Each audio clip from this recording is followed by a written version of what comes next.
Oh wow, look at that drip marketing! Kenichi actually looks really cool in this art. He kinda looks familiar though. Wait a minute. Hey everyone, welcome back to another episode of Trailblazer 2 Traveler, the series where we take Star Rail characters and explore what they would look like in Genshin. For today's video, let's look at Dan Heng, the normal one. Before we get started, take a quick pause to read all of my disclaimers for the series, and if you want an in-depth analysis on how I converted certain numbers or stats into Genshin, you can check out my overview video. That will show up in the pop-up menu around now, or you can look in the description down below. All of my disclaimers, music credits, and social media links are also down below, so you can refer to them whenever you need. With everything said and done, let's get started. To start off the concept, let's look at his general profile. Weapon, polearm, obviously. Element, anemo. Nope, we're not doing that today. Dan Heng is going to be Hydro, which is surprisingly not as far-fetched as you might think. His awakened form, Imbibitor Lunae, would clearly be Hydro. In Genshin, characters are primarily only able to master one element, and while there are exceptions, I feel like Dan Heng would fall under the category of being consistently Hydro. Trailblazer will have multiple elements because he's like Traveler, and when it comes to Margin her different forms, I'm not super sure what I'll commit to, but I am leaning towards keeping her Cryo, no matter what. Which I know is going to get backlash later on when she gets like fire and lightning elements, but I want to stay consistent. And from a gameplay standpoint, there are different aspects that led to this decision. For one, he's a 4-star, so making him Hydro opens up more of that roster. Also, when I was designing the kit, there were a lot of aspects that made him feel similar to Xiao, so changing the element allowed me to keep the playstyle without making him feel like a carbon copy. Since he's a starter character you get for free in Star Rail, he would be considered the same thing in Genshin. And since he's a character available in the Starlight Exchange, he's also available from time to time in the Star Glitter shop. This information on his availability and accessibility may or may not affect your perception on his in-game performance or balancing. But anyway, let's move on to the base stats. His stats in HSR are 882 HP, 547 attack, and 397 defense. If we follow the conversion I have, it's 9261 HP, 246 attack, and 576 defense. In comparison, it's on the lower side of HP and defense, but an average attack. For his Ascension stat, I'm gonna go with a 24% Hydro damage bonus, since most of his kit is DPS oriented. Next up are his actual talents. Starting off with the basic attacks, I decided it would match the ones that Xiao does. People always say Dan Heng is like the Star Rail parallel to Xiao, and frankly, even the attack animations seem to fit one another. For his skill, he will lunge forward Rosaria and Xiao style, and deal a multi-hit combo, dealing Hydro damage equal to 227% of his attack. This is the number that's based on his level 8 talent. If he lands a crit hit, he will apply Splitter to the enemy, decreasing their attack and movement speed by 12% for 8 seconds. In HSR, Dan Heng's skill deals 4 hits of damage. It technically has 4 different multipliers, but for the sake of simplicity, we will just assume that the skill in Genshin is the same number but hits 4 times. So, for a level 8 ability, it would say something like 56.75% times 4 as its official multiplier. I figured it was important to mention it was a multi-hit attack, since it would play into his crit hit passive. Instead of having 1 chance to deal a crit hit, he has 4, which means he can get away with lower crit rate in order to trigger the effect. And then for the speed decrease, it basically slows down the attack animations of enemies. It might make it easier to react to certain attacks and react accordingly. Whether it can affect bosses is up for debate, and I will leave that up to you. But regardless of whether the speed decrease will occur, I will say that the splitter effect is still present for its duration, no matter who you're fighting. This is because some future abilities or constellations will rely on Dan Heng attacking enemies affected by this status. The ability will have a 6-second cooldown, and it can generate 2 Hydro Particles on hit. However, generating particles has a 5-second cooldown, and this will be relevant later on. For his burst, Dan Heng will deal a single hit of Hydro damage equal to 360% of his attack to an enemy, and decreasing their Hydro resistance by 31% for 10 seconds. If the enemy is under the splitter effect, the damage multiplier is increased by 108%, totaling up to 478%. It'll have a 50 cost burst and a 13.5 second cooldown. This ability is just a quick damage hit, but it does provide extra utility. First off, dealing extra damage is affected by the splitter status. So, in a usual combo, use his skill first to have the chance to apply the effect, and then use his burst to deal extra damage. The Hydro Resistance Shred is taken from his talent, which talks about him being the target of an ally's ability, but that is an extremely vague category in Genshin, and I didn't want to add some super specific mechanic, so the shred will just be an instant bonus. I am going to make a note of that idea though, because a character whose kit revolves around applying effects based on buffs being present is something that's pretty interesting. Moving on, Dan Heng's A1 is going to be based on his technique, not an ascension passive. When Dan Heng applies the splitter effect onto an enemy, he will gain a 40% attack bonus for 4 seconds. The passive is extremely simple, as it's a simple damage buffing ability. His cooldown is 6 seconds, and there's also the chance that you don't crit any of your hits, meaning you won't always have that attack bonus present.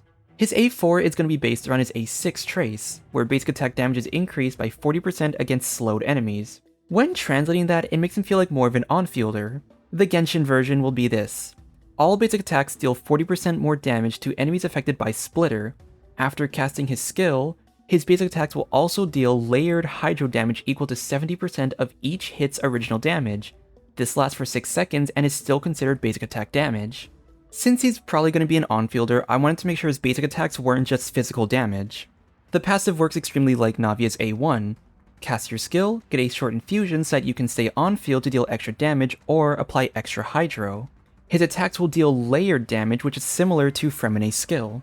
I know that a basic hydro infusion might have been simpler, but the reason I chose to go down this route was because it made interesting synergies with infusion-based characters. For example, Chongyun, one-man freeze, C6 Bennett, one-man vape.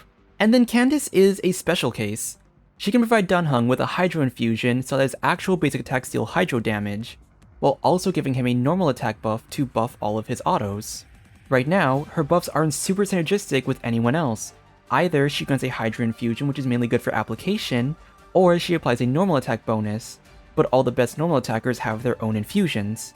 To make her utilize both aspects at once, she needed a teammate who can benefit from dealing hydro normal attacks, but also didn't have their own means of a hydro infusion. Right now, the only person is Xingqiu, but since Dan Heng is designed to be more of an on-fielder and Xingqiu's more of an off-fielder, he'll fit that bill a lot better. So overall, we have a unit who's meant to be an on-field hydro DPS, or driver if you're going for reactions. The big factor with this kit is that your status as an early or late game player will affect your perception of his kit. From a beginner perspective, he's someone you would get at the start of the game. He will do well in his intended role, and he helps add to the roster of Hydro 4-stars, which I will say over and over again, we desperately need that. He's flexible in a lot of different team comps, which starter units do need to be good at, but as time goes on and you get more Hydro units, he can still be a good option. He's just going to be incredibly replaceable. That's kind of his big weakness, and I did want to bring up the fact that this was kind of an intentional decision. Like I said though, he is available as a starter character, and he is going to be available in the Starglitter shop, which means Constellations are going to be a lot more relevant. So let's cover them right now. For C1, when Dan Heng attacks an enemy with an HP percentage greater than or equal to 50%, crit rate against that enemy increases by 12%. This is a nice bonus to improve his damage, but it also gives him a slightly higher chance to apply Splitter onto an enemy. It works the same way as the Cryo Resonance or the Blizzard Strayer set. Let's say he's at 50% crit rate. In the menu, this will still say 50%, but his effective crit rate is 62. For C2, I'm actually going to shift things around. His actual E6 becomes the new C2, where the splitter state triggered by the skill reduces the enemy's speed by an additional 8%. It's nothing special, but it does work to enhance the slowing effect he applies. As I mentioned before, it's debatable on how it works on bosses, if at all. At C3, either his basic attack or burst level is increased by 3. I was kind of debating on which one to do, so I'm just going to leave it up to you and what you believe is more important. Being an on-fielder, his autos are a lot more viable, and his layered attack actually scales on his basic attack multipliers, so that indirectly gets buffed as well. If we go with a burst increase, his new kit gets buffed, and his hydro resistance shred also gets increased. For his C4, we're going to kind of mix and match a little. His original E4 trigger is going to stay the same, but the effect is going to be his A4 trace. When Dan Heng defeats an opponent, his attack speed increases by 20% for 8 seconds. This constellation creates an effective bonus to his damage, allowing him to deal faster hits in his window. At C5, his skill level is increased by 3. This is a good constellation because his skill plays a pretty big role in his damage output, and it'll be much better when we cover his C6. Speaking of, at C6, his skill cooldown is reduced by 3 seconds.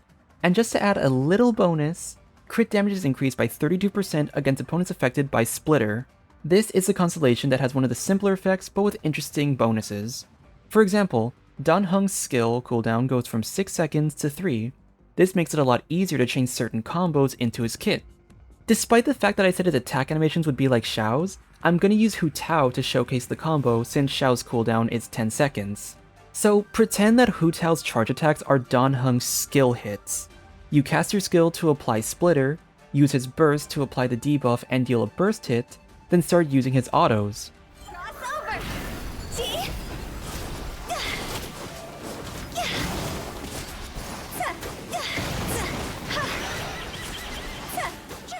Once his cooldown ends, you use his skill to deal a large hit of damage and then repeat the process. A major upside to his kit is that he's not a burst-reliant unit. Unless you want the new kit and the Hydra Resistance Shred, you don't need to worry about energy. And because his on-field presence is based around a very short skill cooldown, there's a lot of flexibility for Dan Heng to work in short rotations or longer ones. I got this idea from Sino's kit, where you occasionally use his skill in between normal attacks. It also makes him feel somewhat different from Child and Ayato. Instead of spamming or holding left click, there's actually a rhythm when you play him. And some players might find this a bit more appealing. This kind of fun playstyle is locked behind C6, which sucks. But it also matches classic Genshin marketing, which still sucks, but it is somewhat realistic for a 4-star. And finally, I will remind you that his energy particles only occur once every 5 seconds, so you only get the 2 hydro particles once every other cast. Although I don't see this affecting your energy needs as much. Next up, let's talk about his best builds, starting with artifacts. His most common main stats are going to be an attack damage crit build. It's slightly more recommended to build him on a crit rate circlet since a splitter effect hit revolves around landing crit hits. But focus on balancing the ratio properly. Since his skill hits 4 times, you don't actually need a crazy crit rate to trigger the passive. Assuming this Google search I did was correct, if you have 30% crit rate and you have 4 chances to deal a crit hit, the chances of dealing at least 1 crit hit in those 4 hits is actually closer to 76%. For his best sets in any team comp, Heart of Depth and Gladiator's Finale works if you want to run more of a normal attack focused playstyle, but keep in mind that his skill will be a big contributor to his damage, especially at C6. Golden True buffs his skill damage, but that's vastly nerfed due to his on-field presence. He's only able to get a 45% damage bonus. To get the best output, Nim Stream will be the best option. Combining all of the effects allows for a 25% attack bonus and a 30% hydro damage bonus. Plus, it'll give him that bonus to every aspect of his kit. Normal attack and skill stacks are super easy to maintain, and depending on how you play him, you can use a charge attack or a burst to get the third stack. For more niche sets, Blizzard's Trigger can work in a freeze comp, and the extra crit rate synergizes well with his kit, allowing you to trigger Splitter more often, while being able to focus more on crit damage substats. In Farina-related comps, or maybe situations where your HP is dropping, Mara Chassé and Vermilion can be good options to proc the HP draining effects. Mara Chassé of course works better because crit rate is generally more valuable, but getting 66% attack is also a really good buff in some cases. And then for 2-piece combos, the best would include attack percent or hydro damage. Weapons are going to be the next category. You may want options like crit rate weapons to enable his skill a bit better, but any sort of damage buffing would be good options as well. For free-to-play options, White Tassel works to buff his normal attacks slightly and provide crit rate.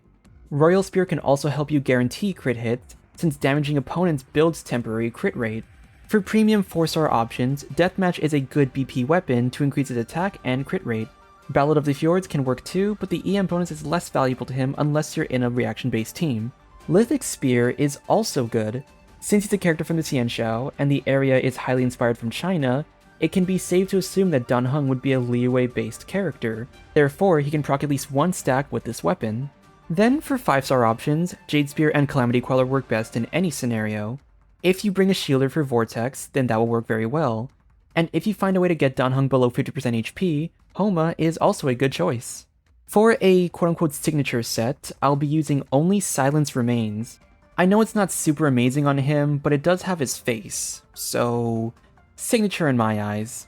Following my whole conversion stuff, we'd say it has a 565 base attack, a 27.6% attack bonus, and the following passive. When there are 3 or more enemies on the field, increase crit rate by 6 to 12%. This effect is doubled when there are 2 or fewer enemies. When you think about it, This weapon's really just the reverse of Deathmatch. Attack substat with a crit rate passive. It is not going to be its absolute best in slot, but it is still a decent 4-star option. Additionally, remember that this would likely be a standard 4-star weapon, which might also explain the somewhat disappointing effect. The passive itself might be a little weaker, but it is a very general passive, which means a lot of damage-based characters can still use this weapon. Its effective bonus is the same as the light cone, being 24% crit rate at R5. But I did shift the bonus a little bit to account for the passive still being usable in scenarios with multiple enemies. If we kept it the exact same, then in situations with 3 or more enemies, the passive wouldn't even activate. I didn't really think it was necessary to discuss the comparisons between artifact sets, since Nimstream was arguably super easy to predict as the best in slot, but I'll actually show some damage comparisons with the weapons, since it's a little harder to predict which one of these is better. So let's assume he's running attack damage crit on a 4-piece Nimstream. Between 4-star options, I chose to compare his signature with Deathmatch and Prospector's Drill. It's a very unfortunate outcome, but Deathmatch and Prospector both performed better. Deathmatch is around 4% better, with Prospector being around 14% better. Note that with Prospector, you'd have to be mindful of getting the stacks through healing before you cast your skill, otherwise you lose out on the bonus for that 15-second duration. I also did a scenario where you are somehow able to forward vape Dan Heng's damage, most likely via a burn vape team. If you're able to get consistent vapes, then even Dragon's Bane and Fjords works better than his signature, being around 5 to 10% better, but if not, these two weapons are marginally worse by 8 to 13%. Then for 5-star options, I compared Calamity Queller, Homa, Vortex, and Jade Spear. For Calamity, he only got half the bonus since the other half requires him to be on field. Vortex assumed a shield was present for the extra 20% attack, and Homa assumed his HP was somehow able to get below 50%. Very surprisingly, all of the numbers were very similar. Calamity Queller was the best option, although only by like 1%. Meaning that in reality, your choice of weapon is really based around team comps, external factors, or even just aesthetic. For this final section, let's talk about possible team comps. Once again, Dan Heng's a very replaceable unit, but as a starter, he is designed to be flexible in a wide variety of teams. He's going to work best with off-fielders because of his on-field role. There aren't specific synergies he has, aside from the different infusion characters, so I'm just going to cover all the main Hydro archetypes. First one I want to talk about is the classic mono Hydro comp. If you want to run an on-fielder, Dan Heng can fill that slot. Something special he brings to the table is a Hydro Res Shred that all of your Hydro party members can benefit from. A C2 Xingqiu also has this bonus, and while pairing them together has diminishing returns on the Res Shred, that isn't the same thing as it being an anti-synergy. And I know I mentioned this before, but Candace can fulfill Dan Heng's Hydro damage potential by infusing his autos with Hydro. This stacks with his layered attack, which is a very good increase in his damage. And I do want to bring up the fact that there is a free-to-play friendly team for a mono Hydro comp.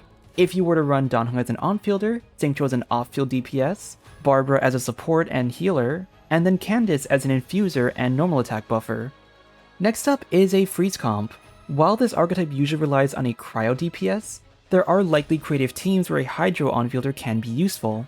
Changyu's infusion allows Dan Heng to be a solo freezer, so you can slot in other units. Of course, freeze comps are more for horde combat and not for bosses. Vaporize comps are also a good choice. You can run him as an on-field driver for someone like Xiangling to reverse vape. Alternatively, you can run a team with faster pyro applications that he can forward vape. Since it might be harder to forward vape naturally, a burn vape team might be easier to set up. Burning applies pyro consistently and the aura becomes much more present. Also, since its Hydro layered attacks deal lower damage, it might be more recommended to vape his skill hits. But that does add more limitations. There's one interesting interaction in this comp, and that's a C6 Bennett. If Dan Heng's own autos apply pyro in addition to his Hydro layered attacks, how does that affect his ability to vaporize? Unfortunately, we can't really test that in-game. The last few archetypes include Taser and Bloom comps. He will naturally be a good Hydro applier in these teams, and this opens up room for off-field Electro or Dendro units. What's even better is that Dan Heng can combine these comps into a Quick Bloom or Hyper Bloom comp. If his rate of application is slower, then Quicken becomes much more viable, but if it's faster, Hyper Bloom is the main reaction. I bunched all of these comps together because it's more based on his application potential and not on his personal DPS. In these teams, EM sets may be more viable, but it's debatable on whether you'd want to build him on an EM-centric build. But with that out of the way, that'll do it for this video. If you enjoyed, consider leaving a like and subscribe to support the channel. Let me know in the comments what you liked, what you would change, and any alternative ideas you have. Also, leave suggestions on what I should cover next. Thanks again for watching, everyone, and I will see you all next time. Bye!